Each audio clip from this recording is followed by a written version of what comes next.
Good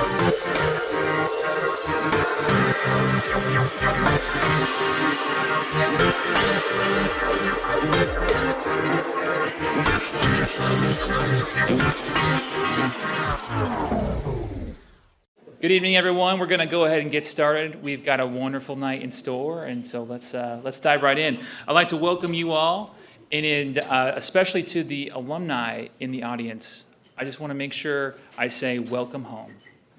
Thank you all so much for being here. We are really excited. Yeah, all right, that's just a round of applause, right? Welcome home.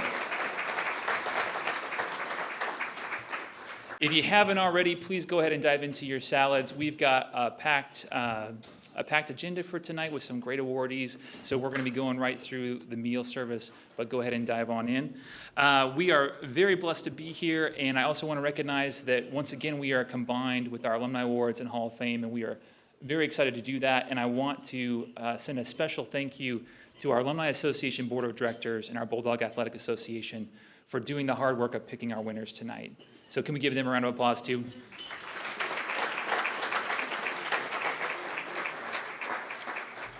Our awardees are some of our best and brightest who have shown numerous personal and professional achievements, as well as a dedication to their institution and their community. Tonight, we have the opportunity to celebrate their accomplishments, but also to celebrate the special place and show what it can do in the lives of its members. It's nights like this that we must be reminded by why it's so important to honor these folks. We do this because we hope their examples will inspire future generations to believe in themselves, to make the most of their time here, to do great things, and to always be faithful to UNC Asheville. I wish you all congratulations on well-deserved awards, and I just realized I forgot to introduce myself. My name is Michael McNamee, and I have the distinct honor of being our Director of Alumni and Friend Engagement. I now also have the honor of introducing our fearless leader. Dr. Kimberly Van Noort has over 3 decades of experience in higher education. She has served as our interim provost starting in fall 2022, became our interim chancellor in January 2023, and she was just named our chancellor in November. Before coming to Asheville, she was senior vice president for academic affairs and chief academic officer for the University of North Carolina System. She holds a PhD in French language and literature from Boston University. I just want to say she joins us at a pivotal moment in our institution's history, and she has already shown the vision needed to meet the demands of future generations of students while also retaining the soul of what makes this place great. So please join me in welcoming Chancellor Van Noort.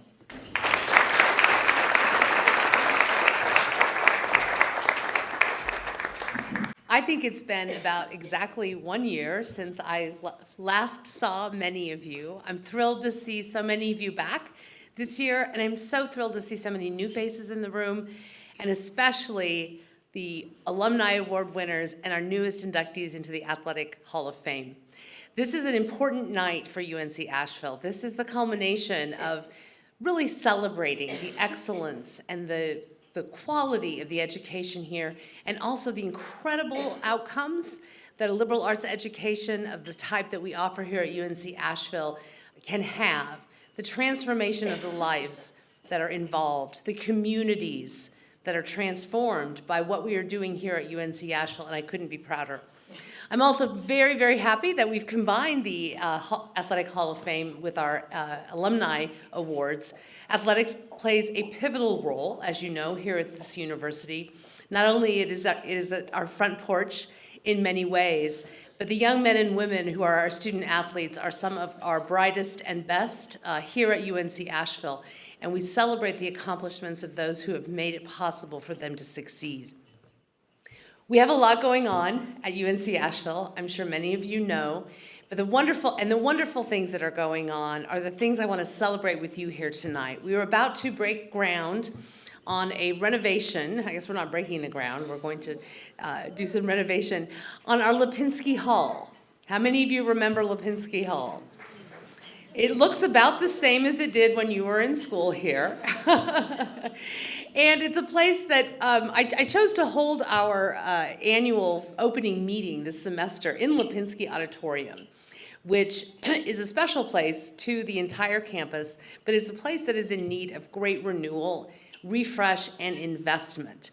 And I took that as a metaphor for this entire university.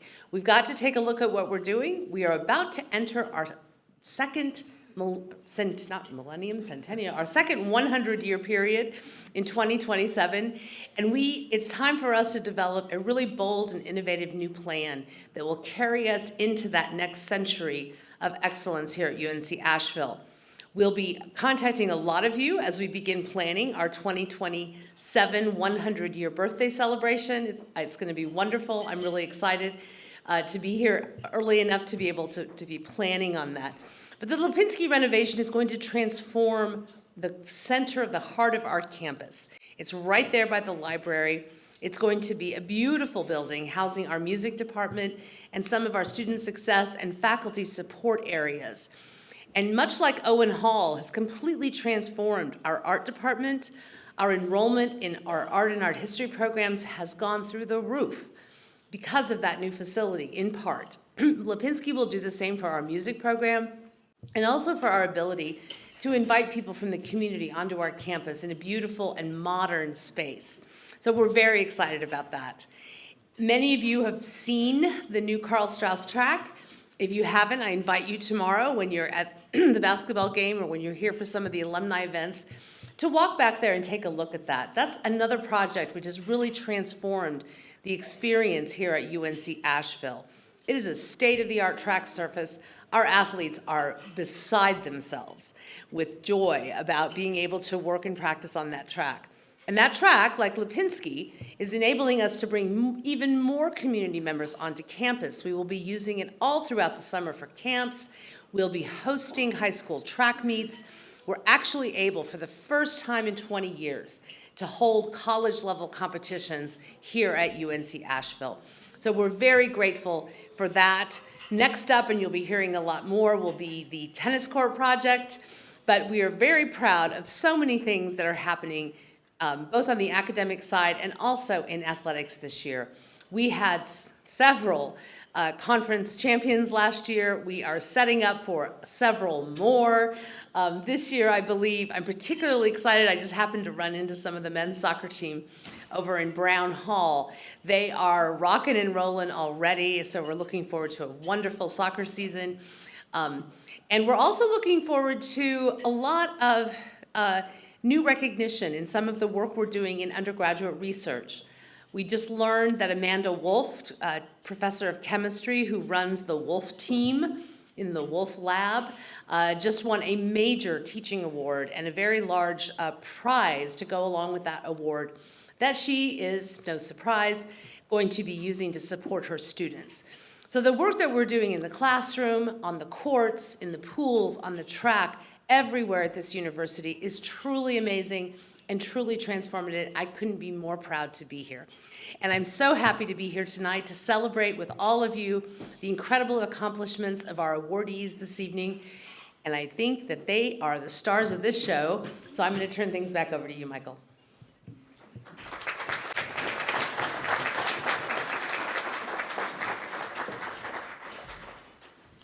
Thank you, Chancellor. We have some incredible people to celebrate tonight, and we will begin with 3 Alumni Association honorees.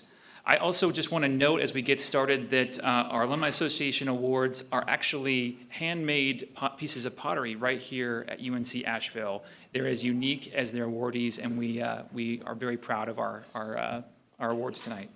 We'll start with the Order of Pisgah Award for Alumni Achievement.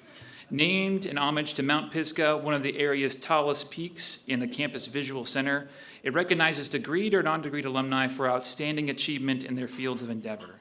This year's honoree is Christopher Kane from the class of 2013. Christopher, please make your way up to the podium. Christopher. He is the chief political correspondent for the Washington Blade. He has published over 500 Byline News reports and analytical stories, and he serves as the White House correspondent with a permanent seat in the James S. Brady Press Briefing Room in the West Wing. Prior to joining the Blade, Kane had a distinguished career in journalism covering healthcare and antitrust investigations. He was chosen for this award because he has been successful in his career while maintaining the highest standards of journalistic integrity. We honor him tonight for embodying the UNCA spirit of service, passion, and an endless pursuit of the truth. Please join me once again in honoring Christopher Kane.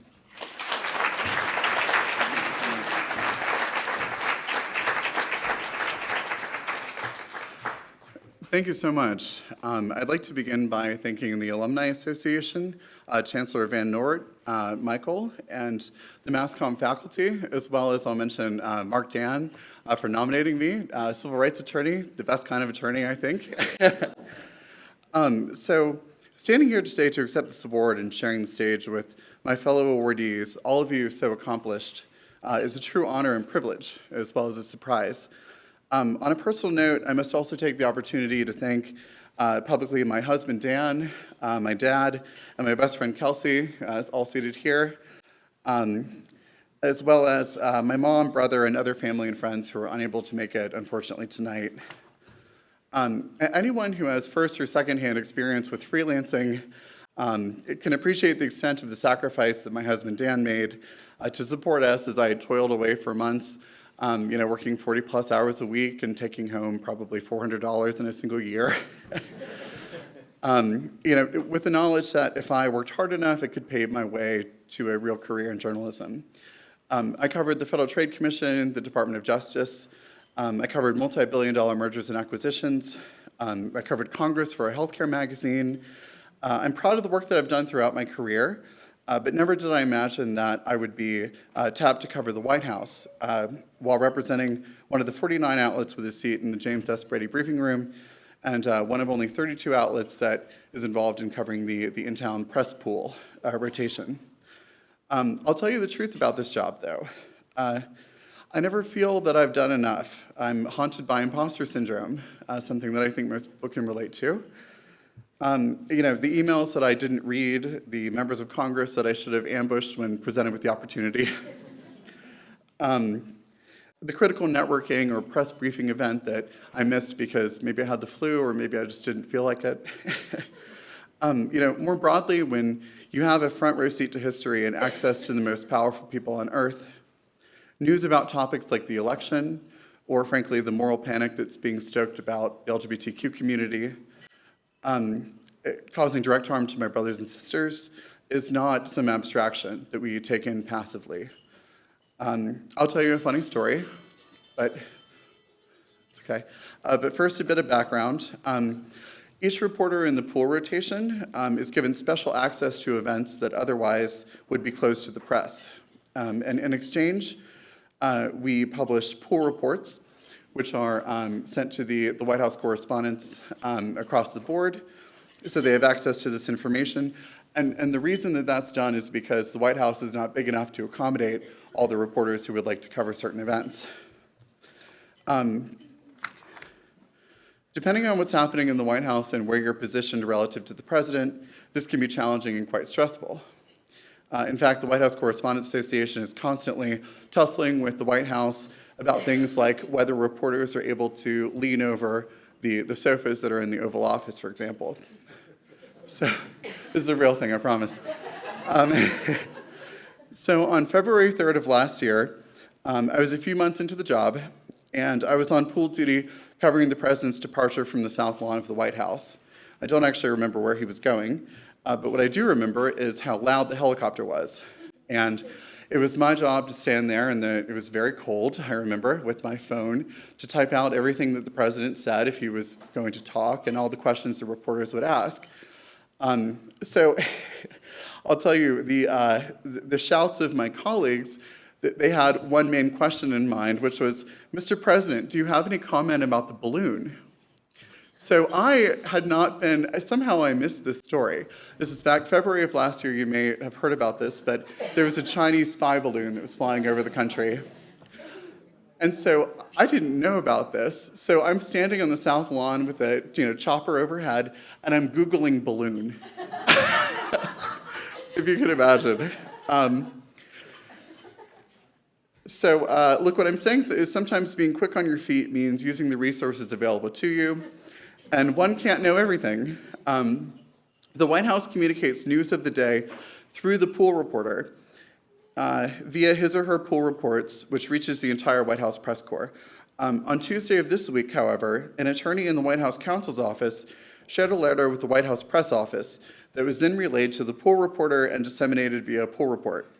The letter from the White House counsel's office objected to the way that reporters were covering the special counsel's report concerning President Biden's handling of classified documents.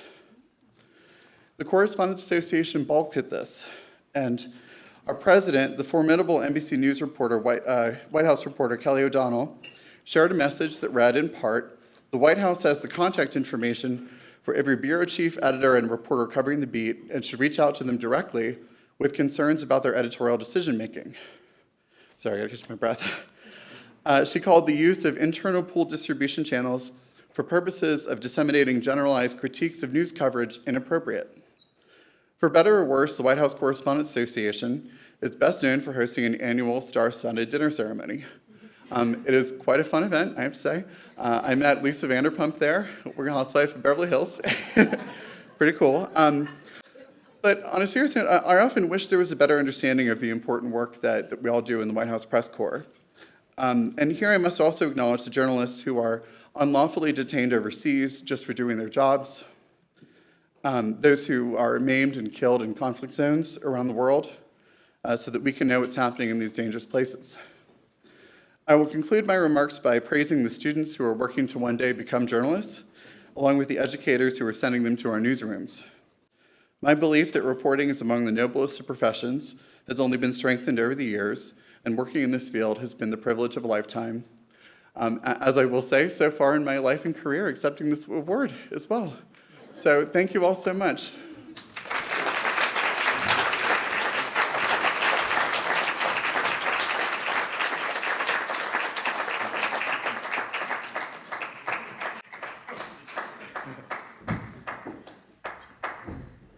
Our next award will be presented by someone special, our Alumni Association Board Chair, Steve Tuttle. And I know this is a special award because the recipient is a close friend of his and a former board chair herself. Steve is a 1981 graduate and has been a delight to work with on the board.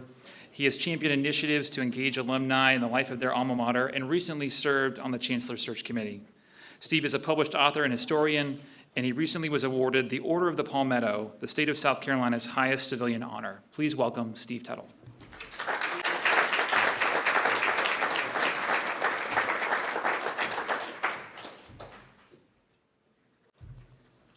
Well, good evening, and thank you for coming out to celebrate our award winners.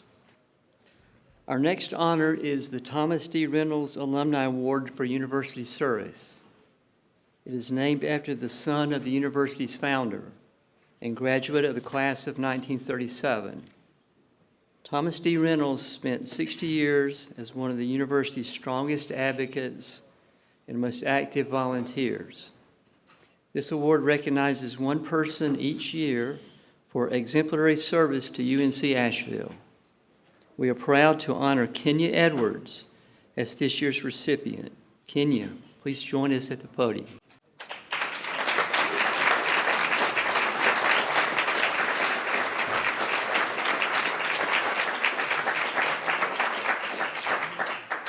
This award is a special one for me because I have the honor of serving with Kenya on the alumni board. She was certainly a role model and an inspiration to all of us who served with her. I have seen firsthand how much she has given her whole efforts and talents to support UNC Asheville. Kenya was an active student and used her time on campus in the pursuit of knowledge and the betterment of her community through student organizations. After graduating in 2000, she remained close to UNC Asheville through service in the alumni community. Quite frankly, Kenya has served on just about every volunteer board and committee UNCA offers, including chairing the Alumni Association Board of Directors and serving on the university's task force on building renaming. She now serves on the university's foundation board and continues to channel her passion for her alma mater into meaningful acts and service. We honor Kenya tonight for embodying dedication, loyalty, and generosity. Please join me in congratulating Kenya Edwards for the Reynolds Award.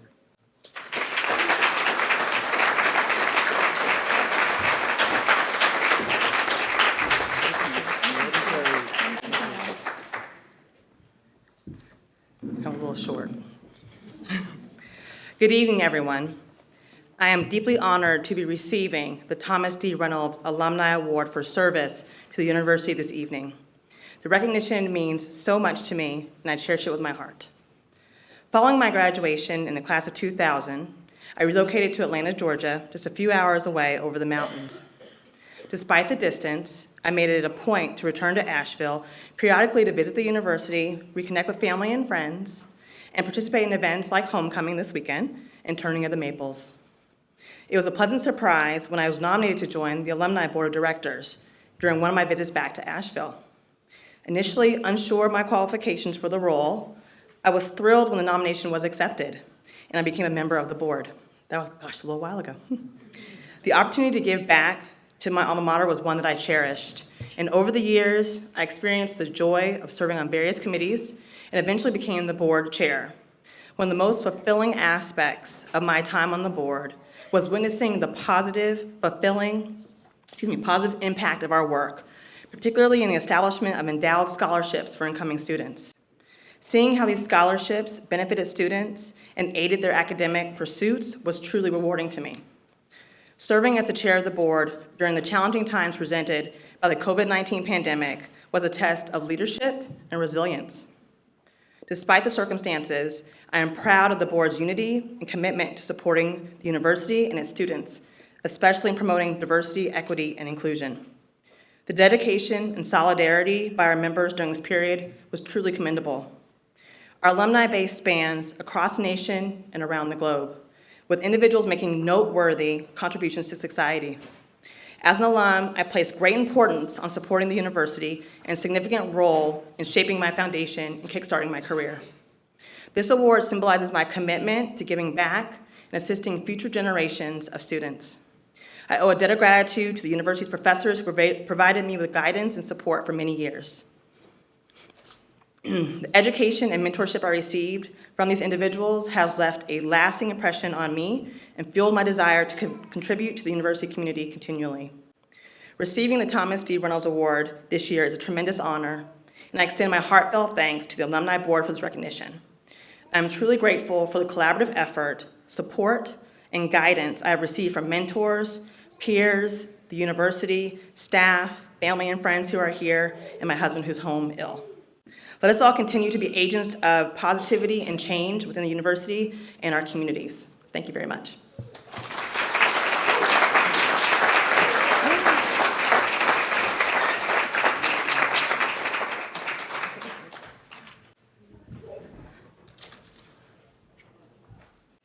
All right, thank you, Kenya. Thank you, Steve. Our next award is the Francine Delaney Alumni Award for Service to the Community. A member of the class of 1966, the university's first baccalaureate class, and the university's first African-American graduate, Francine contributed a lifetime of service to Asheville and the surrounding community in support of childhood education. This award recognizes one alum for exemplary service to their community, state, or nation. We are proud to honor Christina Hyatt, this year's recipient. Christina, please join me at the podium. Christina is a 2012 management graduate and has used the leadership skills she developed at UNCA to advocate for comprehensive dental hygiene education within her community and across the nation. During her senior year at UNC Asheville, Christina had a life-changing experience when she participated in an internship at a mobile dental clinic that brought dental care education to patients in North Carolina. This internship showed her the need for affordable access to care, and it set her on a path to effectively advocate for oral health. She was crowned Miss Native American USA in 2015, and she leveraged her national platform to extensively travel and engage with young audiences championing healthy dental practices. She continued that advocacy today and is affectionately known as the Native Tooth Fairy. She also authored a children's book, Shelby Goes to the Dentist, aimed at easing anxieties about dental visits. Christina is a member of the Eastern Band of Cherokee, and she remains committed to her community, serving on the Cherokee Central Schools Board of Education. We honor her tonight for embodying the UNC Asheville spirit of service and for her dedication to community and the larger world. Please join me in celebrating Christina Hyatt.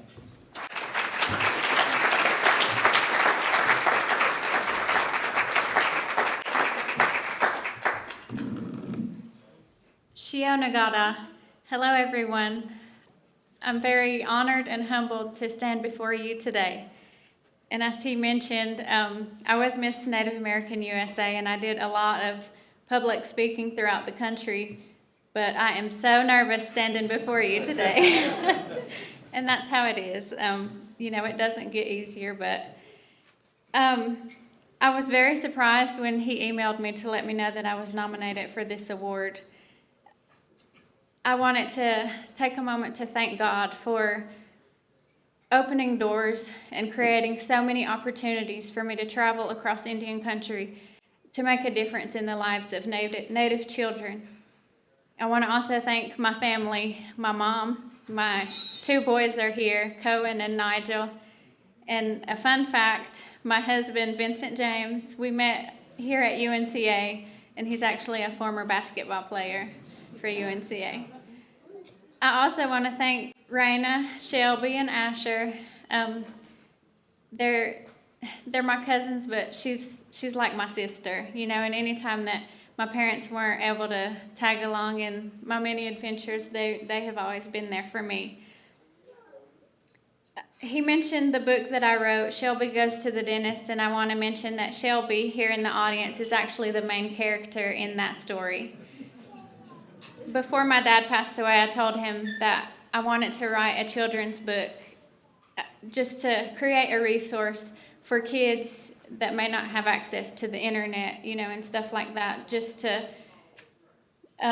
help motivate them to take care of their teeth, to also provide tips and tricks for parents in there, because before becoming a mom, and working clinically, it was easy for me to, approach parents in a way that says, why are you not helping your kids take care of your teeth, and just kind of, you're reading a textbook, here's how you do it, here's what you need to do. But until becoming a mom, I had no idea, how hard it is.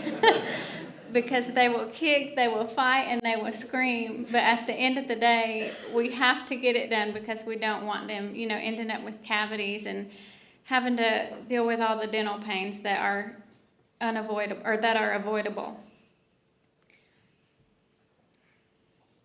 Today, I wanted to give you all a challenge. And I want you to think of a mentor or influential person that you had in your life as a kid, or one that you wish you had. For me, I want to mention that Dr. Trey Adcock, who is actually a staff member here, he has been a very influential mentor in my life. I've gone through many dark times, and he wasn't working here at UNCA when I was here, but I wish he were. And he has just popped up out of nowhere and reminded me, that there's so much work to do. Everything I do is for these kids, and the kids are my inspiration. And I did want to mention that here lately, I started a homework club.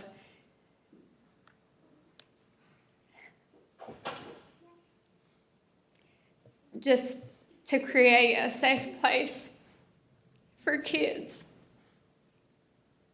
for us to be mentors in their lives. Because as we all know, not all kids come from safe homes. Not all kids have parents or people in their lives that will allow them to sit in their lap, and just read a story to them. So as you think of the mentor or the person that you wish you had in your life, I want to challenge each and every one of you to be that person in a child's life that you know. Thank you for this award, and may God bless all of you.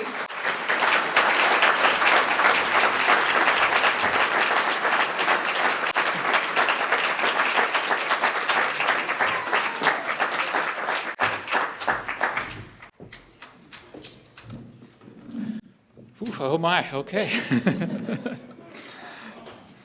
At this time, it gives me great pleasure to welcome UNC Asheville's Director of Athletics, Janet Cohn, to the stage. And a bit about Janet.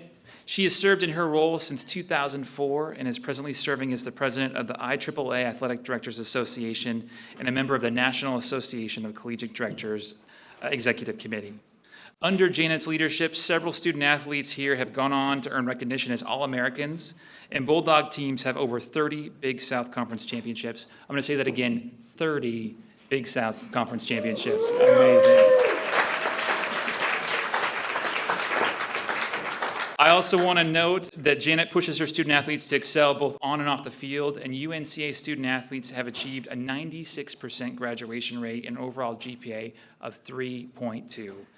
Janet is currently spearheading the Dream Bigger, Achieve More strategic plan, outlining key areas of focus and growth, and developing the department's most valuable resource, its student athletes.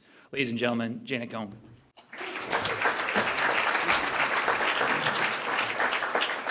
First of all, welcome everybody tonight. You can tell I am very hoarse, and I've been trying to save my voice for tonight, but I don't want to keep you in pain by having to listen to this. So we're going to do a little switcheroo here. The #1 Bulldog, Chancellor Van North, is going to do the talking this year, and I'm going to hand out the awards instead of... So Chancellor Van North, you want to come up and help me, please? There we go. I think we might have to dispute that #1 Bulldog moniker. So I'd like to welcome, first of all, welcome you to the ceremony, excuse me. Things are not that bad. Things are not that bad. No. To this Athletics Hall of Fame induction. The Athletics Hall of Fame is presented by TD Bank, and I'd like to recognize Patrick Blaylock. Is Patrick here this evening?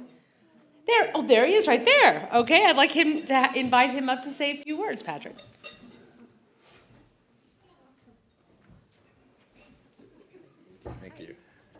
Thank you.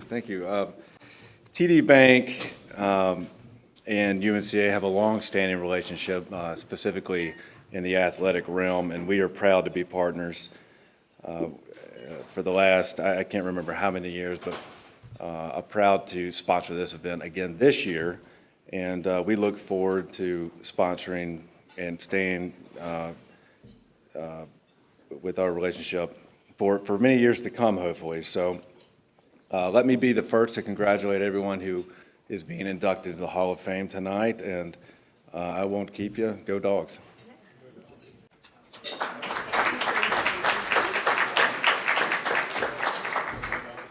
Thank you to TD Bank.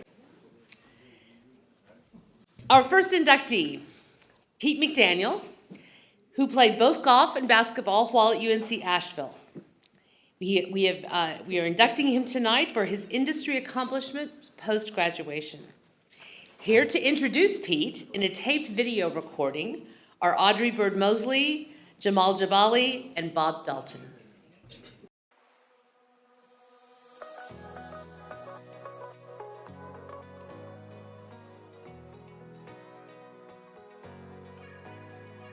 There's a lot I could say about Robert Anthony McDaniel, known to most of you as Pete. We have known each other for 7 decades. Because we went to different elementary and secondary schools, our academic careers did not converge until we entered UNC Asheville as freshmen in the fall of 1970. It was there that I began to appreciate his skills as a writer and watch with joy as he developed those talents as a writer and combined those with his love of golf to become a trailblazer covering the game all over the world. I worked for Pete McDaniel twice for a total of about 7 years. We worked hard and we played hard. Pete was my editor, my mentor, and he is still one of my best friends in this world.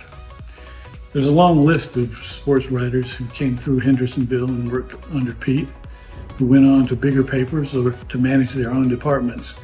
And that has a lot to do with Pete and what he tried to get out of everybody. He insisted on excellence and he insisted on having fun. Hey Pete, I'm sitting here reflecting on all the years we've known each other.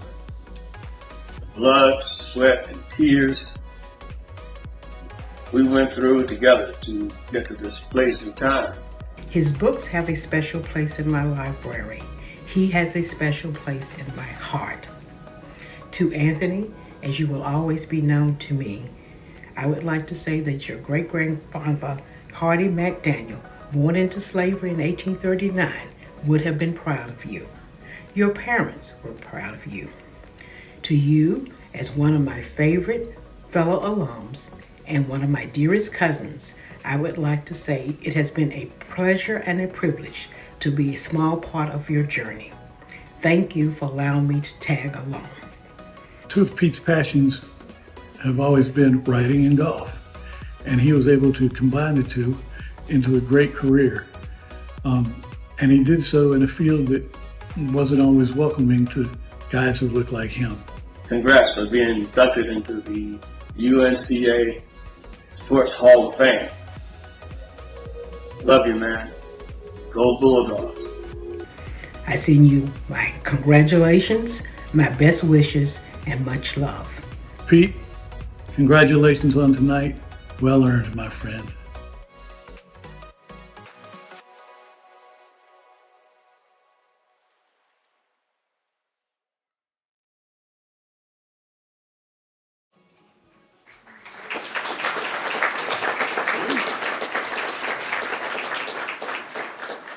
Will Mr. Pete McDaniel please come to the podium?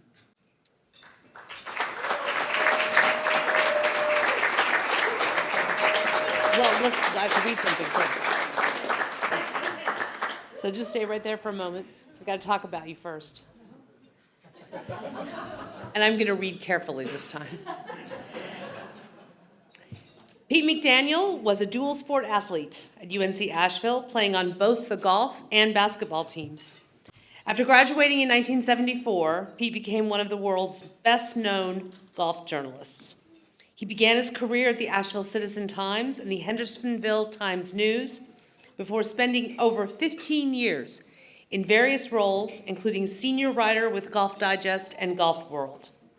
He's most known for his coverage of golf great Tiger Woods.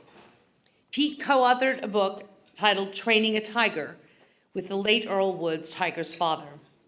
In addition, he co-authored Tiger Woods' best-selling golf instruction book, How I Play Golf. His work has earned him an introduction to the African American Golfers Hall of Fame and the National Black Golf Hall of Fame. Pete has also been named Publisher of the Year for his work, was awarded the Denzel Washington Community Service Award by the White Plains Boys and Girls Club, and was also the recipient of the Harlem YMCA's Black Achiever in Industry Award. Please welcome to the UNC Asheville Hall of Fame, Athletics Hall of Fame, Pete McDaniel.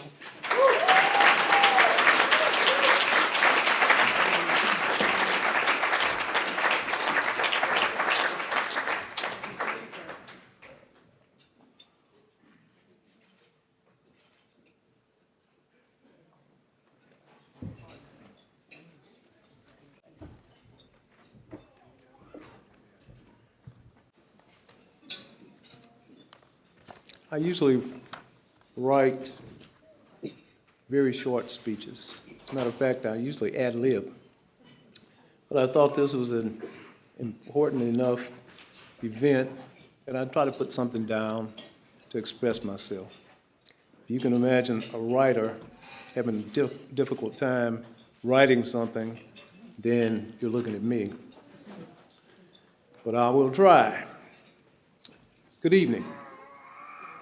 I thank God for being here, and I thank God for each and every one of you. To Chancellor Van Noort, thank you so much. And all the honored guests. Congratulations to the other inductees as well. I've been walking on a cloud ever since my good friend Mike Gore called me with the news of my induction into this illustrious Hall of Fame. A huge thank you to all who have made this tremendous honor possible. Thank you to my family and friends who have supported me throughout my journey. Love you much. Many of my personal Hall of Famers are no longer with us, but I know they are here in spirit. 50 years ago, I was nearing the end of my senior year, and I was a few credits short of the total required for graduation. I had one elective left, so I decided to take a class in swimming. I figured the only way to fail was to drown, which I had nearly done several times before. When I was a youngster, you had to prove that you could swim before you were allowed in the public pool. A half dozen times I jumped into the deep end, swam across the pool, and ran out of gas on the return trip. The lifeguard had to rescue me. My big brother Randy would be so frustrated because he had to sit on the sidelines with me, although he was a good swimmer. So why would I choose swimming as my do-or-die elective? I loved pressure. Still do. It seems that's when I'm at my best. In the class, I learned the reason for my failure was a lack of body fat necessary for floating. I was a sinker. Somehow I passed, though. I believe I just might stand alone in school history as the only sinker who graduated after passing a class in swimming. I was born in a pressure cooker, so to speak. I was a breech baby. I literally tried to jump into the world. Thus, Jumpstart is the title of the first chapter of my memoir. Shameless plug. It'll be out sometime, hopefully this summer. Fortunately, the doctors were able to turn me around so that I could make a head-first approach. I've been bumping my head ever since. However, deciding to attend here was not one of those times. It was a blessing that shaped my life in many ways. Like most people of my generation, my educational journey began in a small elementary school in Shiloh, where the all-black teaching staff taught more than one subject. Due to integration of public schools, Shiloh was closed, and the students were bused to various predominantly white schools in Buncombe County. Talk about culture shock. I was 12 years old and used to competing against the brightest students in my class. In other words, I was a star who had won a year-long spelling contest in the second grade. The proof was the star-filled poster on the wall of our kitchen with my name, Anthony McDaniel, in bold letters at the top. But integration brought about a different kind of challenge, one that required thick skin and a long fuse. Admittedly, those have never been attributes of mine. However, I was blessed with the gift of gab and the ability to make people laugh. In fact, I was a class clown until the 11th grade teacher, English teacher, shut me down. I had cracked wise one time too many in her class, which drew the following rebuke. "Mr. McDaniel," she said, daggers in her eyes aimed directly at me, "why are you always so flippant?" For someone supposedly so smart, I didn't know the meaning of the word flippant, but I could spell it. So I raced to the library and looked it up. Sure enough, it described me perfectly. Flippant Pete died that day. Sure enough, it described me perfectly, as I said before. Sorry about that. And I became almost stoic in the classroom, graduating in the top 10% of my class. Next, I was challenged with a choice of colleges.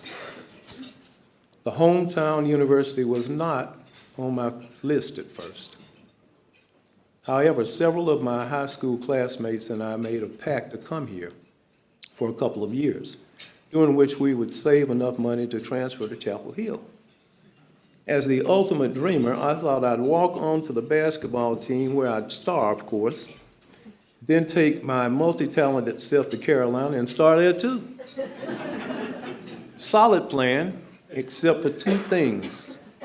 Coach Hartman had a veteran point guard named Jim Red McElhaney, and a highly recruited freshman named Mike Grace. My future didn't appear very bright as a basketball player, so I eventually turned to golf, where I competed against some pretty good players. Humbled by both experiences,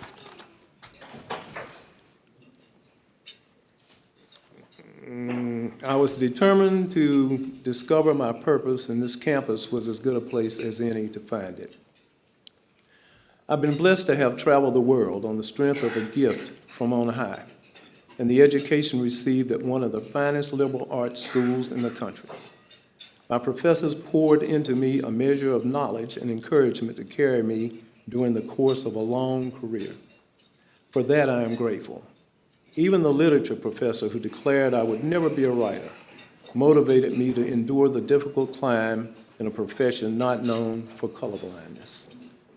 I've written many times that my main inspiration has always been my mother, Mary Alice Spain McDaniel.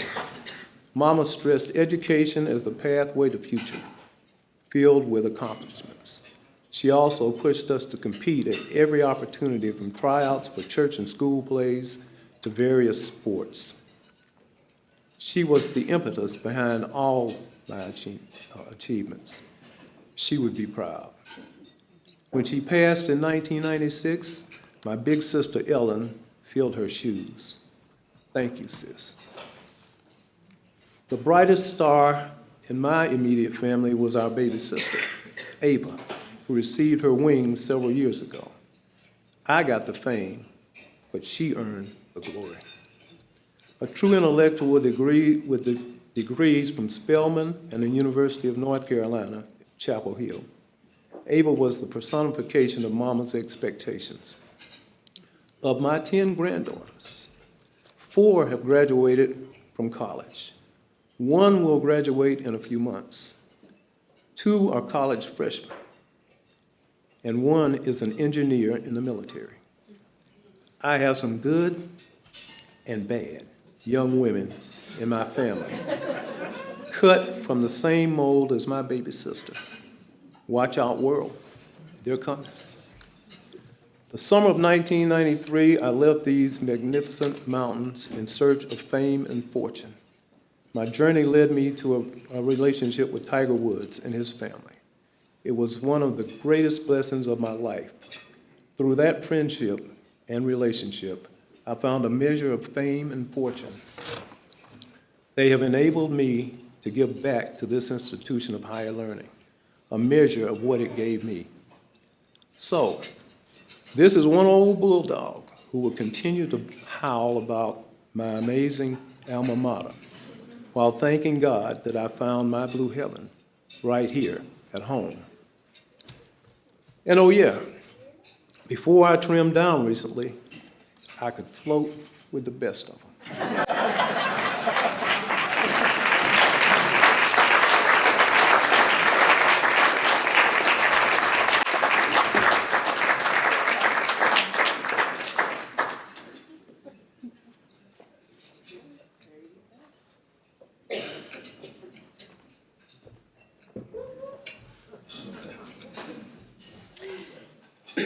Our next inductee is Kevin Hawkins, who was an exceptional baseball player here at UNC Asheville. Here to introduce Kevin in a tape video recording is Mike Schultz, John Turner, and Steve Pope.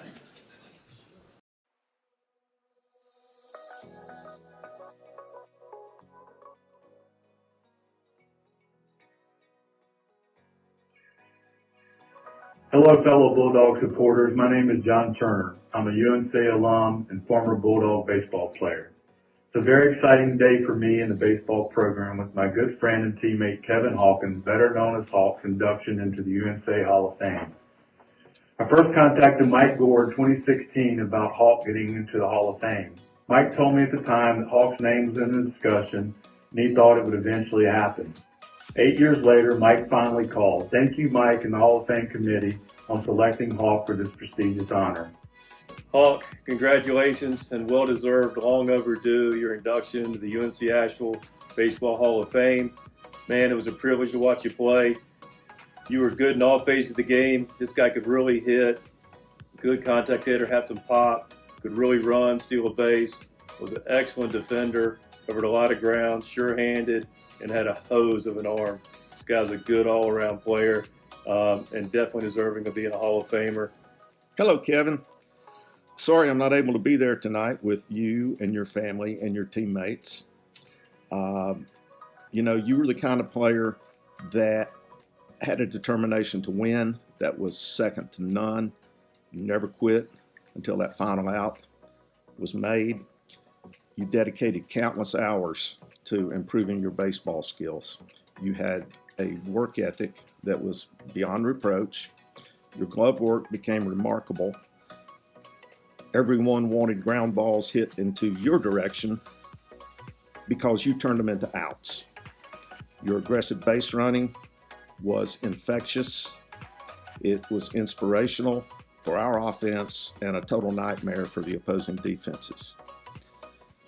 Your bat skills became very proficient, and you were a very reliable number 3 hitter. Hawk was totally committed to being the best baseball player possible and blessed with the natural athletic abilities to achieve that. He loved the game as much or more than anyone I ever played with. I'll never forget the one time we had a big home series upcoming with Campbell University during Hawk's senior season. I was awakened by screeching noises in our dorm room at around 2 or 3 in the morning. When I got up to see what the noise was, I saw Hawk sitting up in his bed with a bottle of isopropyl alcohol on his lap. He had just cleaned all the dirt off his Easton baseball bat and was applying new athletic tape to the handle. I just shook my head and went back to sleep. He took pride in his equipment, his uniform, and his approach to the game. His style of play was to play hard, play fast, play smart, and to never leave the ballpark with a clean uniform. And I always respected Hawk's ability and not only his consistency of the player, which his numbers speak to, but also, man, just how he competed. Hawk was the best kind of competitor, guy that played hard, played hurt, and most importantly, played to win. I know that we oftentimes recognize individual achievements, but I want to make sure that everyone knows you had an unwavering commitment to the team. We're here to honor your extraordinary journey. Just rest assured that you made an indelible impression on the coaches and your teammates. Enjoy the evening, Hawk. It was a privilege to be your teammate, man. You're just a really good guy. You always treated me well, and I'm super happy for you. So congratulations and well deserved. During my time at UNCA, I had the distinct pleasure of playing with 4 future UNCA Hall of Fame members: Brian Sheehan, Mark Rosenbaum, Mike Schilt, and now Kevin Hawkins. All of them were wonderful teammates and very deserving of their spots in the Hall. Congratulations, Hawk, on this well-deserved honor. Enjoy all the rights and privileges associated with it. You earned it, my friend. You will always be one of the best players to ever have come through this program. Thank you.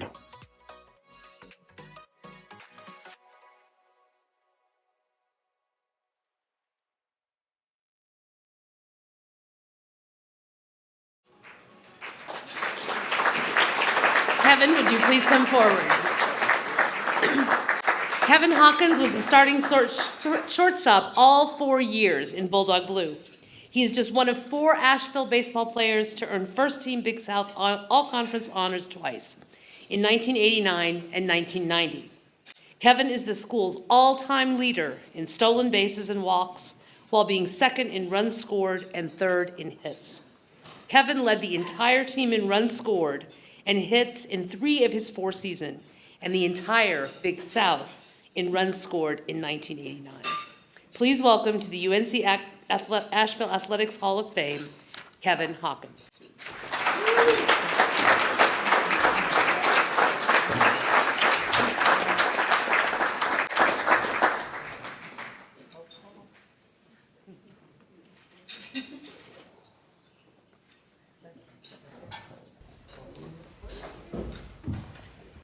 Thank you very much. I'm deeply honored and humbled to stand before you tonight as a proud inductee into UNC Asheville's Athletic Hall of Fame. I'd like to thank the Hall of Fame committee for this incredible honor. Special thanks to Mike Gore and Aaron Bussey for all your hard work. Thank you, JT, Mike, and Coach Pope for such a kind introduction. My journey to UNC Asheville began long before high school with Drew Pearson. Special thanks to Drew and his wife, Lynn. Lynn, thanks for allowing Drew to spend most of his free time at the field. Or Lynn, you may need to thank me for getting him out of your hair all those years. Drew coached me from the age of 10 through high school and into fast-pitch softball after college. Drew demanded nothing less than your best. You committed to the team or you didn't play. This man once set me out of a fast-pitch softball doubleheader in Canton because I'd missed practice the Wednesday before the game. The best part is I had a really good reason. I happened to be on my honeymoon. I attended Crest High School in Shelby, North Carolina, and was coached by Bill Cameron and Drew. Both these men played a very important role in my life. They were dedicated mentors. They gave me a great foundation, and they pushed me to get better every day. In the spring of 1985, we were in a third-round playoff game against T.C. Robertson. By chance, we had an umpire that day we had never had. His name was Mike Gaddy. After the game, he asked me where I was playing in the fall, and at the time I had no offers. He asked if I'd ever heard of UNC Asheville, that they had just started a baseball program, and asked if he could reach out to the coach on my behalf. I really hadn't given college much thought. I was working at my grandfather's service station, making spending money, and I still had a summer of American Legion baseball to play. So in my eyes, life was good. Not long after, I got a call from Ken Bagwell, UNCA's first baseball coach. He told me he planned on attending one of my games and asked if we could talk afterwards. The night he came, I had a pretty good night, and afterwards he made me an offer on the spot. I have to thank Coach Bagwell for his persistence. He would call me 2 or 3 times a week for about a month. And I finally decided college wasn't for me, so I called Coach Bagwell to let him know. But after 2 months of working 6 days a week at my grandfather's service station, I decided that wasn't for me either. So I enrolled in an HVAC program through Cleveland Community College. At orientation, I ran into Mel Campus, a friend of my uncle's. He happened to be an instructor there. Mel had played baseball at Gardner-Webb and some pro ball with the Washington Senators. When he found out I was enrolling, he told me flat out I was making a huge mistake not playing college baseball. He encouraged me to give it at least a season and stressed that if I didn't, I would regret it for the rest of my life, that I was getting an opportunity that most people don't get. I'm grateful he saw more in me than I saw in myself. I contacted Coach Bagwell on Mel's advice and told him I'd changed my mind and asked if attending UNCA in the spring was an option. Thankfully, he said yes, and I enrolled in the spring semester in 1986. John and Mike joined us in the fall of '86, and in the fall of '87, we became roommates. Our personalities were very similar. All 3 of us were quiet and reserved. We learned about life by trial and error. One funny example, after a long road trip, we thought we were being smart by taking our dirty dishes across the street to the car wash. However, the pressure on the hose was too high, and we proceeded to break every dish we had. It did a great job on the pots and pans, though, so it wasn't a total loss. Fortunately, Mike took a job working at Pizza Inn a couple nights a week. So from that point on, we sent the dishes with him. Thanks to Mike for always putting a positive spin on things, even when I'd had a bad game or series, and thanks to John for always competing and forcing me to be at my best. You made 1990 special. My first 2 years at UNCA, we didn't have a field on campus, so we practiced at Irwin High School. One day in the fall of '86, Irwin's field wasn't available, so Baggs had the team pack up and head to his farm. We headed into the woods with about 10 axes and soon realized batting practice for that day was going to be cutting down trees. I guess Baggs figured swinging an axe was close enough to swinging a bat. And on the ride back, we were beat. And I laughed and told JT, we were Mr. Miyagi today. You know we just cut his firewood for the winter. I'd like to thank Coach Pope, my second coach at UNCA. Thank you for always believing in me, for pushing me to get better every day, for the attention to detail, having a work ethic, and being dependable for my teammates. You taught me how to respect the game and to play the game the correct way. You had great one-liners. I've even used them with umpires over the years, and managed to get ejected a few times, so thanks for that. To my sister Kelly, back there in the back, whose athletic career ended at 10 when she took a ball between the eyes in a church league softball game. I knew how to push Kelly's buttons. I always got her to do the things she didn't want to do, like practicing my wrestling moves or throwing batting practice to me with tennis balls, which ended up hitting her if she threw a strike. Actually, Kelly contributed to all the walks I had in college. When Kelly threw BP, I got lots of practice taking bad pitches. So I owe you a big thank you for that. I'd like to thank my parents for sacrificing and making baseball a family priority, even scheduling vacations around my game. Dad, thanks for coaching when necessary and for always throwing BP to me in the yard. Even though some days I'm sure you wanted to say no, you never did. To Mom, thank you for always making sure I was where I needed to be on time and for keeping my uniforms clean. I know that was a dirty job. Sorry about all the broken windows and the neighbor's broken windshield.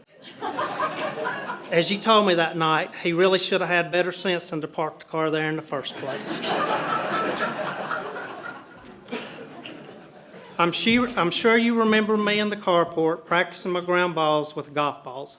I threw those golf balls at the bricks for years, and although it was rare, I occasionally missed, creating divot holes in the masonite siding. I hope you think of me every time you see those divot holes and you treasure the memories behind them like I do. Lastly, I'd like to thank my wife of 32 years who just happened to be UNCA's 1989 homecoming queen. Chris, thank you for always being there. Your never-ending love and support make me one of the luckiest men in the world. To my sons Jackson and Ryan, there really aren't words to express my love and gratitude for you both. Thank you for keeping me young. Coaching your baseball teams were some of my best memories. If I did my job, you learned that baseball is more than just a game. It's a lesson in life that extends far beyond the diamond. It teaches us to be patient, adaptable, dedicated, and above all, to cherish the journey and the team you're with. I'm so glad you are both on my team. Thank you again for this incredible honor, but as you can see, I didn't get here by myself. Finally, I'd like to congratulate the other inductees of the night. It's a privilege to share this moment with such an esteemed group of athletes. Hope you all enjoy the rest of your evening, and go Bulldogs.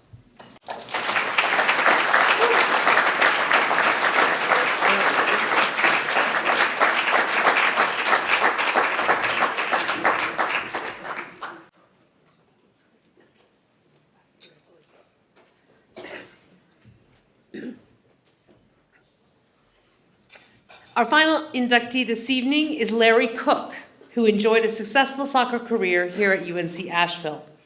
Here to introduce Larry in a taped video is Mark McGee, Mike Nielsen, and Neil Wagner.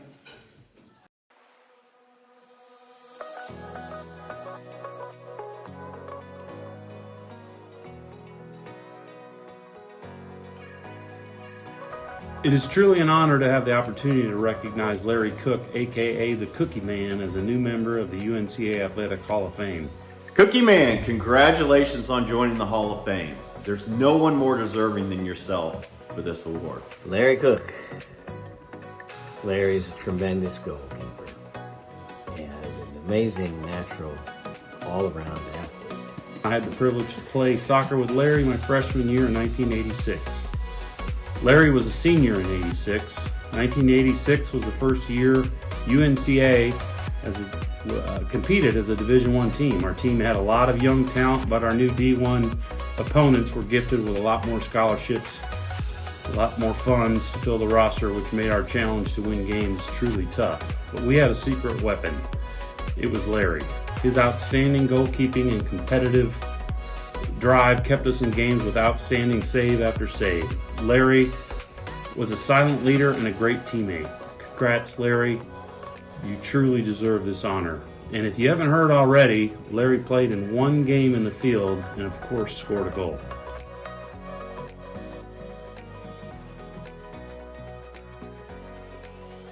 It was my great privilege to be able to play with him and to very loudly sing Run DMC lyrics on the soccer van with him.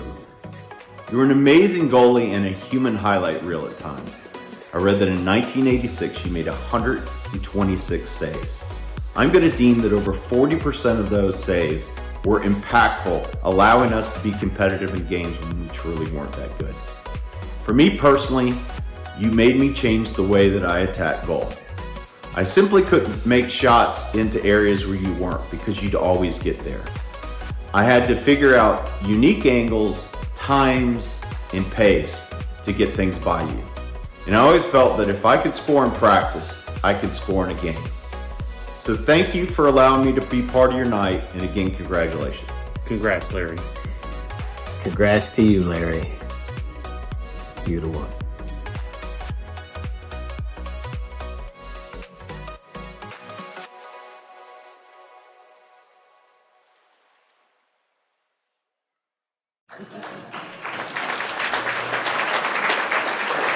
Larry, if you please come forward.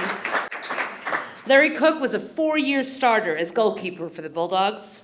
Larry still holds or is tied for the school's all-time leader in shutouts, saves, minutes played, and goals against average. He also holds or is tied for the single-season record of shutouts, minutes played, and goals against average. Larry earned third-team All-South honors as a senior and holds the third and sixth all-time spots for saves made in a single season. Larry was the starting goalkeeper in 1984 for Asheville's most successful men's soccer season ever, with 14 wins and a trip to the District 26 championship game. Larry earned a tryout with the Crystal City soccer team in the English Premier League after graduation. Please welcome to the UNC Asheville Athletics Hall of Fame, Larry Cook.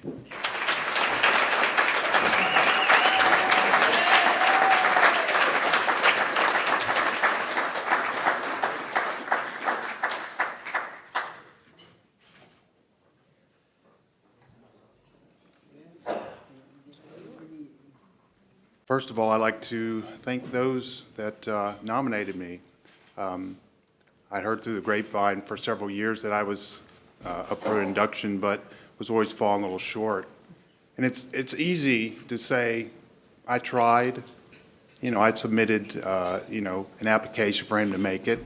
I did my job, but I know people kept pushing, and that means so much to me because it's so easy to just say, I'm done. I've tried. So to all those people that voted for me, I greatly appreciate it from the bottom of my heart. These men and women, they helped me grow as a person, as an individual. When I came to UNCA back in '83,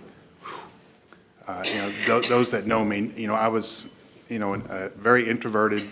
Not to go into my history, but our parents made us go to bed at 9 o'clock.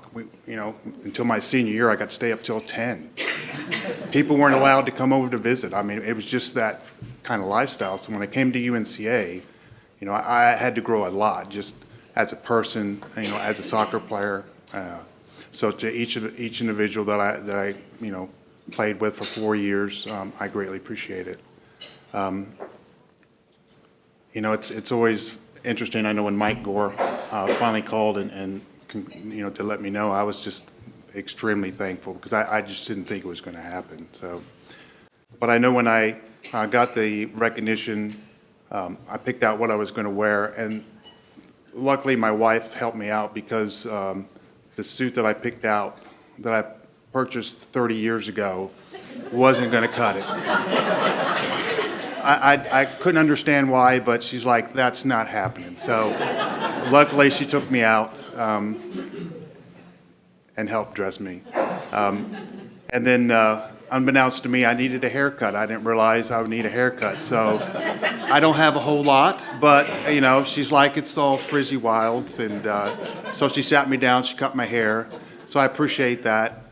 And then lastly, my eyebrows, they needed clipped too because I had some, long white hairs that were just, saying hello to everybody. So I greatly appreciate that. We actually just hit our 30th wedding anniversary. She's the best thing that's ever happened to me outside of UNCA, so appreciate that. Also, I'm glad my sister's here. I greatly appreciate that. My oldest son, Adam, I'm grateful he's here. He just graduated from Lincoln Memorial. He's now a nurse anesthetist. He passed the boards. He's now working at Vanderbilt University, so I'm extremely proud of him. My younger son, he was going to make it, but he's under the weather and he didn't want to make people sick, so he's not here. But for those who know me, I've been bragging on him. He's been in Spain for a couple of years trying to play professional soccer. He's very talented, and we're just hoping that he continues on that journey because it's not an easy journey to take. It was interesting because I think Aaron's been my liaison throughout this, and he's probably going to block my number after this because I text him all the time, 2 in the morning, hey, what's up, and that sort of thing. But what was interesting is he said, when you get your table together, let me know how that goes, because I needed to get everything finalized. And I had 9 people in my group, and he said, well, the table's seat 8. I'm like, well, that's not a big deal. I'll sit with my friends. And I sat back and I thought, you know what, this is about me. So I'm like, and you can ask him afterwards, I'm like, how do I tell my mother-in-law that she's sitting in the back? Irene. But unfortunately, my son, he got sick and couldn't make it. His girlfriend was supposed to come as well, but she's in nursing school and didn't want to miss, classes today. So fortunately, I didn't have to kick her to the back. And I'm glad, too, because when I told my wife I was going to potentially have to sit someone back and said it was her, I got that stare. Husbands, I'm talking about that. Yeah, that's not happening. Well, yeah, that's pretty much it. But I know Mike called, and he tried to get a little background information. And Mike and I know each other, but he was just asking some questions. And, that video that is there, I've actually got a highlight reel from when I played. Hank was the coach, and he was very kind to, take videos of the games. And I made a highlight reel that's over an hour long of myself and everybody scoring goals and all that. The one I chose is me scoring. I'll go over that here in a little bit. But, my most memorable moment was probably my sophomore year. It's probably what made me realize that I was not just a good goalkeeper, but a very good goalkeeper with great potential. But we're playing Erskine College. It's in South Carolina. And they're a great team. We were their homecoming game. They had floats. At halftime, they had the homecoming court come out on the field. I mean, they probably thought they were just going to walk all over us. They didn't know we had Oric and Ideken out there, 2 Hall of Famers that I was fortunate enough to play with. Also, Mark McGee's here. He's a Hall of Famer, too. I was lucky and fortunate enough to play with him as well. But it just so happened that one of our good players, Jimmy O'Neill, intercepted a pass at midfield, and he chipped it, and Oric ran onto it, and he came to the left side of the field as I'm looking at it, and he crossed to Ideken, and Ideken beat 2 players and then buried a shot, and we went up 1-0. What I remember most about the game is, yes, we won, but the important thing was in the last final minutes, Erskine was just trying to score. They were sitting everybody up. And with about 3 seconds left, because back then you saw the clock and, they're counting down the seconds, and the ball got cleared out with 3 seconds. The teams off to my left, the ones that weren't playing, and then all the players on the field, but the 3, 2, 1, and everybody simultaneously, all their hands went up. And it was probably the best feeling I've ever had playing at UNCA. To be fortunate enough to see those guys score. But just, soccer is such a team sport. And to see everybody simultaneously just putting their hands up, it's my fondest memory at UNCA. So, anyway, Christopher, is he over there? I apologize. I know my phone rang when it started, and it may have the thing was that was my mom calling. My mom's got dementia. She's in a memory care unit. She probably forgot, but she called, so she's here with us. So I apologize, but so I just wanted you to know the phone rang, and I guess it's just God's way of saying she's here. She knew we was down here, but she called, so that was nice. But anyway, the video that you saw of me scoring, and I had plenty of highlights of me making saves and all that, and I could have bored you for an hour watching those saves. I would have enjoyed it, but the thing that was most special to me about that is at the very first instance that clip started, if you look behind the goal, my dad, he was there. And that's what's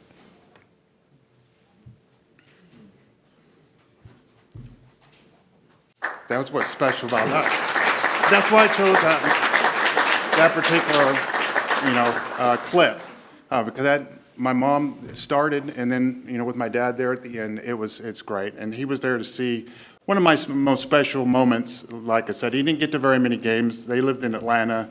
We're up here in Asheville. So when they could, come up, they did. So it's special, and that's why I included that clip. But in closing, I'd like to say I wouldn't be here if not for all the men that I played with. You helped me grow as an individual, as a man, as a soccer player, and I thank you very much. Go Bulldogs.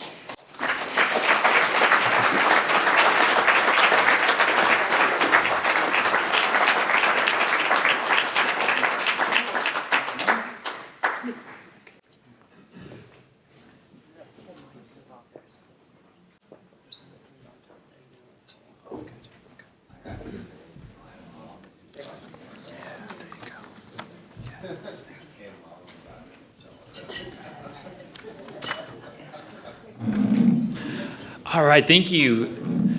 Before we get rolling with our final two awards tonight, I do just want to give some applause to our catering staff for this wonderful food tonight. Can we just give them a round of applause? Thank you so much. I also just wanted to thank our event team, Kenya and Donna in particular, for putting this together. There's Kenya over there. I don't know where Donna Peak is, but thank you so much for putting this together. It is my honor to conclude our evening with two very special awards. Starting with the Mullen James Award for Social Justice and Equity Impact. This award is given annually to a member of the community in honor of Dr. D. and Dr. Charles James, Dr. Dolly Jenkins Mullen, and Dr. Dwight Mullen. These four professors at UNC Asheville dedicated their personal and professional careers to social justice, equity, and inclusion within their fields. They inspired thousands of students over the course of their multi-decade tenure at UNC Asheville, helping students not only have a greater understanding of the vital issues, but to take action with their own spaces and communities. Tonight's recipient, Joseph Hackett, perfectly exemplifies the spirit of this award. Mr. Hackett, please join me at the stage. Joseph T. Hackett, affectionately known as Jay Hackett in his community, has made a profound impact by spearheading various enterprises and initiatives. Notable among them are Black Wall Street, AVL, the Grind Coffee Shop, Grind Fest, and Green Opportunities. His unwavering commitment is focused on transforming Asheville into a vibrant hub for BIPOC communities, both in terms of business and tourism. Beyond his entrepreneurial pursuits, he remains deeply engaged with UNC Asheville, lending his expertise as a guest speaker at numerous events to inspire the next generation of leaders. His journey serves as a testament to resilience and determination, embodying the spirit of a successful entrepreneur and a dedicated community leader. Please join me in congratulating Joseph Hackett.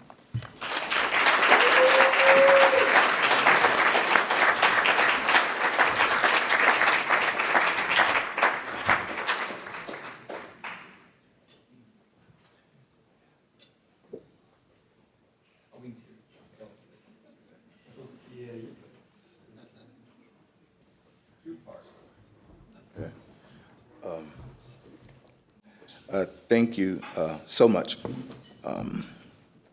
Where purpose is unknown, abuse is inevitable. I failed astronomy when I was here. I failed it twice, actually. And Kenya Smith did not help me. Edwards, I'm sorry. I was trying. But UNCA had a rule that you could replace a grade. You could replace it. And so after I failed it the first time, and it's sad because it was a 5-hour course and it was all the same homework and the same quizzes, and I still failed. But I took it a second time. And when I took it a second time, I was like, I'm gonna do it this time, I'm gonna really get it. And Carmen was in class with me, she's like, Jay, you can do it. I was like, yeah, I believe it. And I failed. And then it was the third time, so here I am, a junior in the class with freshmen. And I was scared to take it. And after one day I was talking to my pastor. He asked about how classes were going. I said, well, I can take the class again, because by now I have 2 Fs. And I can take it again, it's kind of a roulette. I can take it again, but if I fail, then now I have 3 Fs. I said, I can take it again, but I'm scared. And he said, do it scared. I was like, whoa. So I've been saying it forever. By now, I ought to claim ownership of that phrase, but he gave it to me. He said, do it scared. And so for my time in life, there's so many things that I've been afraid of, but I learned how to do it scared. My mom and my dad are here. Anita and Joseph are here. Y'all give my mom and dad a hand. Last time, now that's not because they're together right now. They're just together here. You know what I mean? Last time they were together here was when I graduated. But I'm real glad about that. I look like both of them. I'm glad to hear, hey, mommy, and hey, dad. So when I was here, I took the class, and gratefully I passed it. I passed it the 3rd time. But I didn't really understand the purpose of college. I didn't choose UNCA because it was a great school that I knew of. I chose it because they had good food. And today, you see, and it was pretty. Asheville is the most pretty, beautiful place I've ever been. I'm from Philadelphia, and this campus really welcomed me. Even though they didn't have space for me when I first got here, I had to sleep in the basement room with 12 other people because the dorms were full and they didn't have the rooms ready yet. But, we got it together, and I flourished here. But while we were here, I discovered purpose. At the time, I think I dyed my hair blue, and then I dyed it red, and then I shaved half of it, and I had a septum piercing. I think I had ear cuffs, wore about 13 rings. But I figured it out. Before it was all over, I met my wife, and we were good, and everything worked out. But I realized that purpose and passion exist in a type of matrix. And where you have high passion and low purpose, you waste time. And where you have low passion and high purpose, you waste opportunities. When you have low passion and low purpose, you waste resources. But if you can have high passion and high purpose, you can make an impact. You become a change agent. And things don't have to be okay when you arrive. You help make them okay before you leave.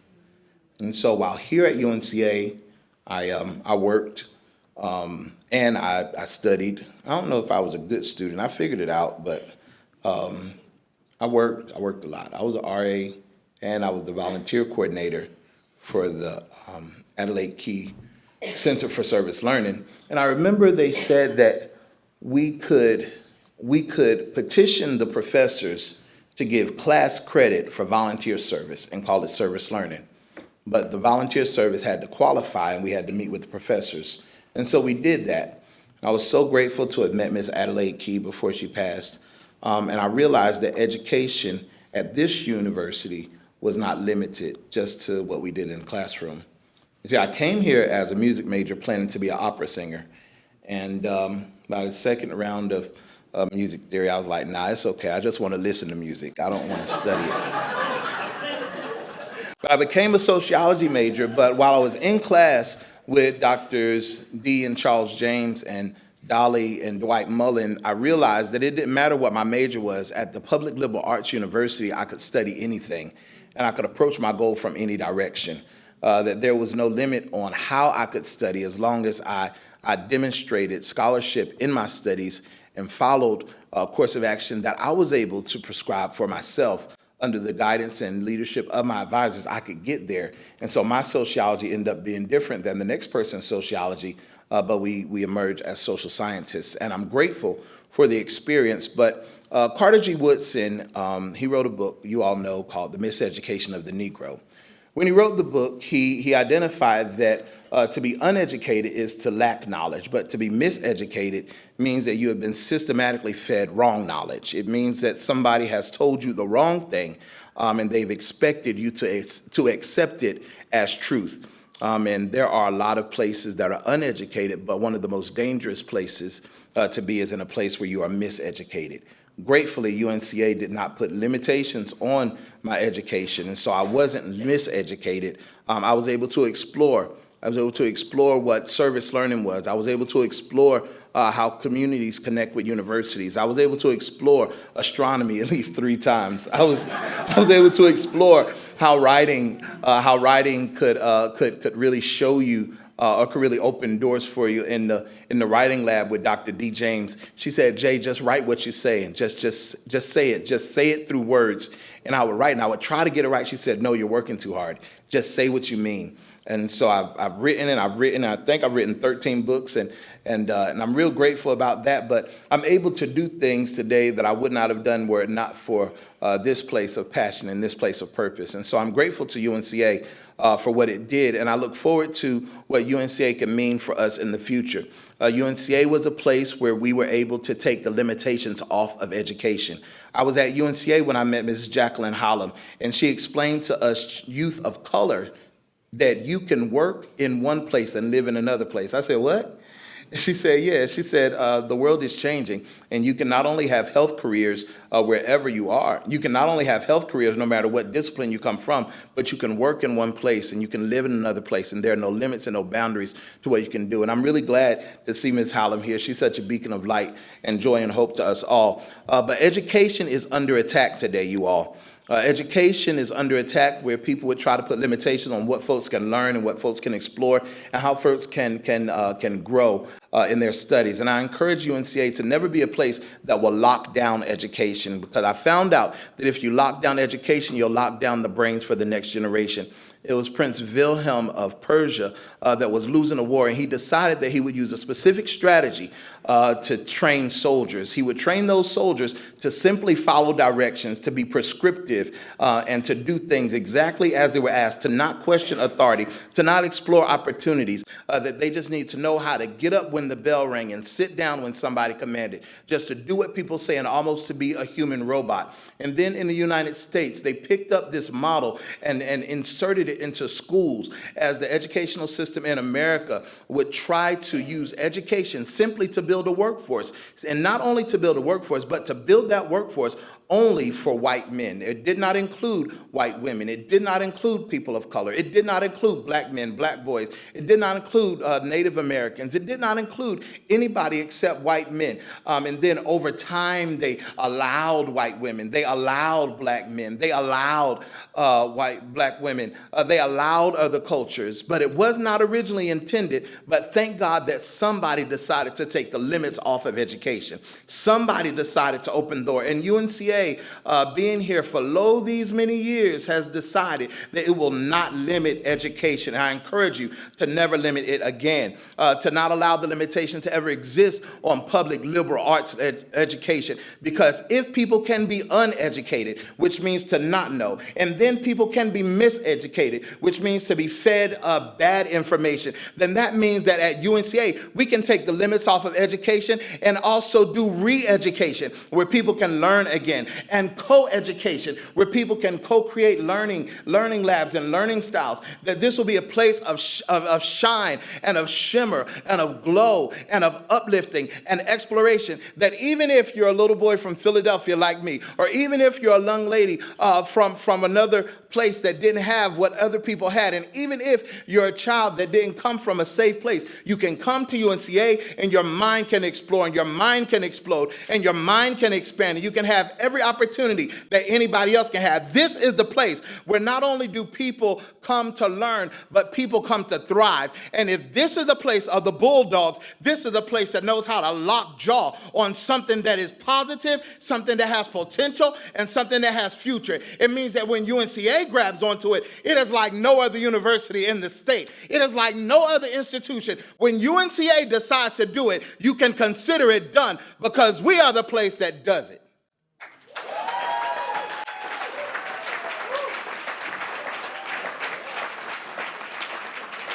One of my favorite movies. One of my favorite movies and stories is Ike and Tina Turner, God Bless the Queen. And one of the most harsh scenes of that movie, one of the most harsh scenes, Ike was in the sound booth, engineering booth, and Tina was in the sound booth. And he called her Anime. She said, smokehouse, gin house, schoolhouse, I don't know. He said, Tina? No, he said, Anime, I want you to sing the song. And this time when you sing the song, I want you to put some stank on it. UNCA, you're continuing to move forward. You're about to educate the next generation of leaders. You can't play with it.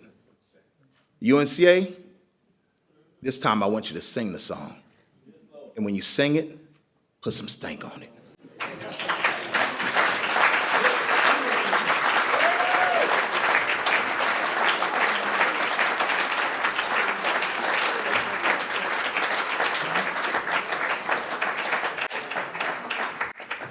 That was great. Thanks, Jay. And if I had an award for best dress, you'd win that too. So you're doing great tonight.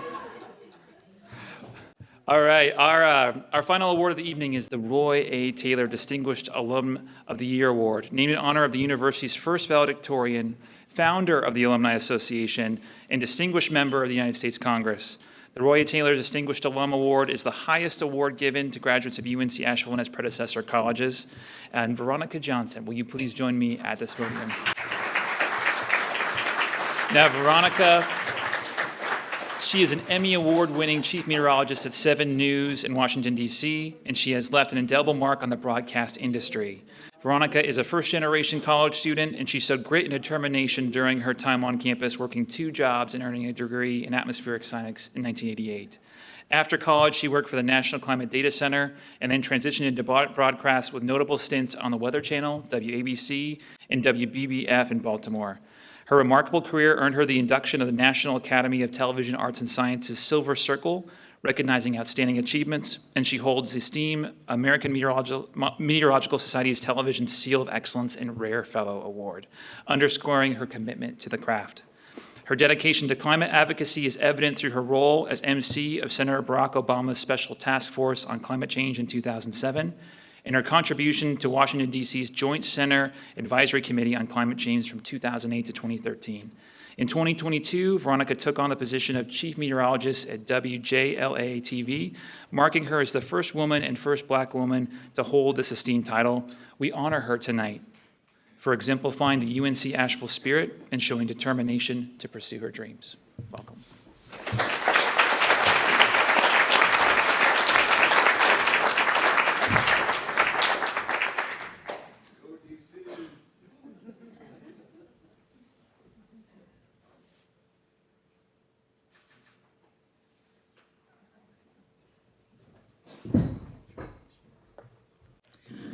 Wow, wow, wow. That's all I can say. What a night.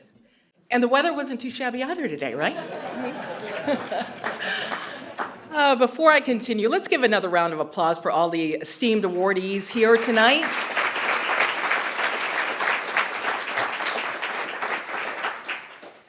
And give yourself a round of applause if you graduated from UNC Asheville. Woo! Listen, this is such an honor to be with you here tonight. I would never have imagined accepting this great award in 1988 when I graduated. No way. There are so many people that I want to thank, but before I do, the last time I was on campus was roughly 20 years ago when my kids were young. And now, here at UNC Asheville, you've got the largest and most diverse student enrollment. Your STEAM students have built a geodesic dome, a new solar vehicle prototype, and you're upgrading your sports facilities, you're building sustainable spaces here. Maybe I should have waited to enroll now. But listen, thank you to the institution, UNC Asheville, for providing me the education, the fortitude to use it. I'd like to see a show of hands now of how many alumni had, or if you're young and currently go here, have an A average. If you had an A average, if you have an A average, okay. How about a B average? Okay. And who's going to be honest enough to raise their hand if they had a C average? Okay, a few. There you go. Well, I will tell you, I was that struggling C student, the one that worked 3 jobs, got tutors, and got through the system. And here I am today. My UNC Asheville experience took my love for weather to a stratospheric level. But I gotta tell you, the atmospheric science program nearly killed me.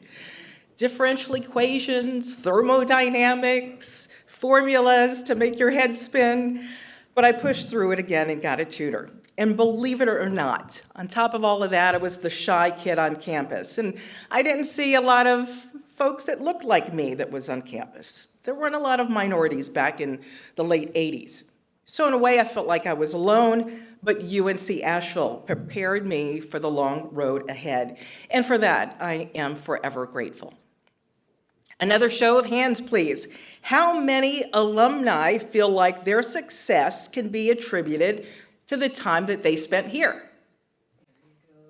Absolutely. And to the students listening, you may not feel it now, but you will. You'll get it. The Alumna of the Year Award was created to honor the extraordinary achievements of graduates of UNC Asheville in the name of Roy A. Taylor, the university's first valedictorian.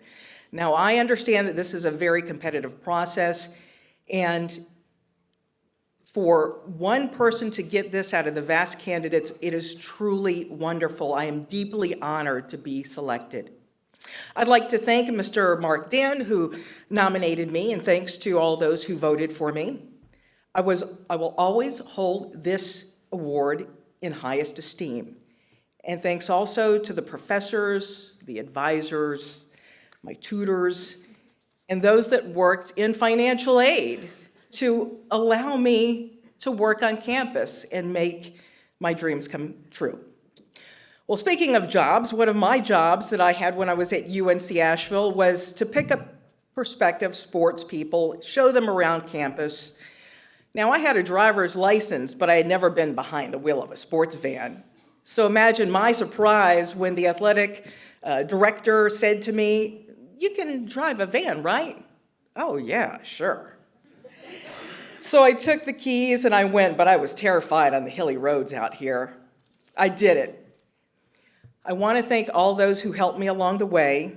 The admissions director at the time, the assistant admissions director, Fran Jones, and the first person that I met when I came to campus in financial aid.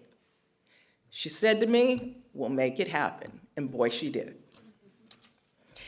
This field that I now work in, meteorology, that I love so much, I chose because I was always amazed at how the weather changed, and I would watch meteorologists on TV, and I would wonder if I could work there someday, if that could be me.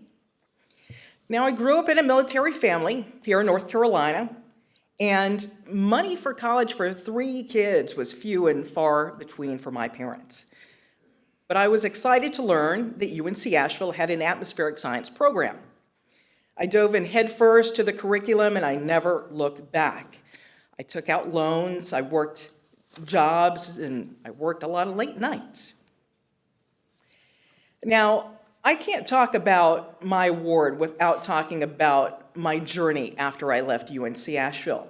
I was blessed to work at some of the best news outlets in the country.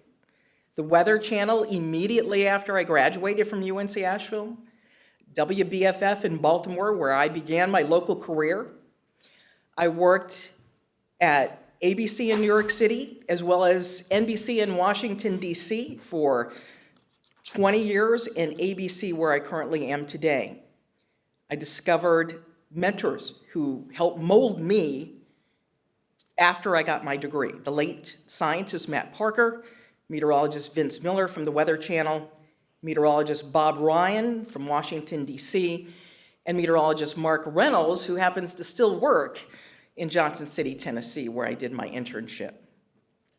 My past, my present, my future will forever be intertwined, and all having started right here at UNC Asheville. Later in life, I discovered one of Eleanor Roosevelt's quotes. You'll like this one because you just heard it, a little bit of it. Do one thing every day that scares you. I thought of that the first time that I stepped in front of the TV camera, and as they say, the rest is history. I have learned that life is more exciting and rewarding when you take chances and allow yourself to be scared, to be afraid. You just might surprise yourself at how much you grow and how much you change. And of course, like the weather, change is all around us, even here at UNC Asheville. Many changes are out of our control, but how we prepare, how we react to it, that change can make a big difference in our life. It could be the difference between having an umbrella or getting soaking wet. You choose whether to keep your head in the sand, in the clouds, or in the game. Unfortunately, you can't always luck your way through life. The Roman philosopher Seneca said, "Luck is what happens when preparation meets opportunity. You left here, or you will leave here prepared, for sure." Opportunities, however, you will have to search for. And as you start on your road to success, let's be clear, there will be the road signs, there will be the road closures, the detours, the speed bumps, and more. And when you hit them, and we all have hit them, it's when you lean on your education to help you get through those obstacles. And as we have all done, or if there are any young students out here, once you walk across the stage and accept that diploma you've earned, be ready to tell the world, I am a UNC Asheville graduate, and I'm ready. I challenge you to be the best that you can be, to use the great knowledge of this institution forevermore to propel you into your field of endeavor. I'm still doing it after all these years, never stopping. And lastly, as always, remember, go Dogs! Thank you so very much.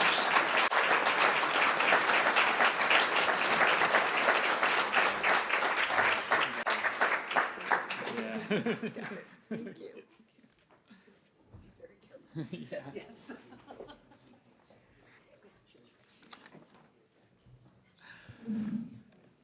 Wow. All right. Well, I just want to thank you all. And can we get one more round of applause for our winners tonight? What a great group of people.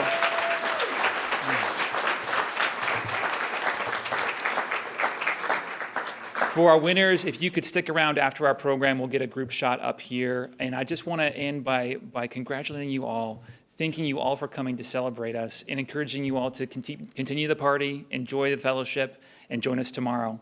And go Bulldogs. All right. Thanks.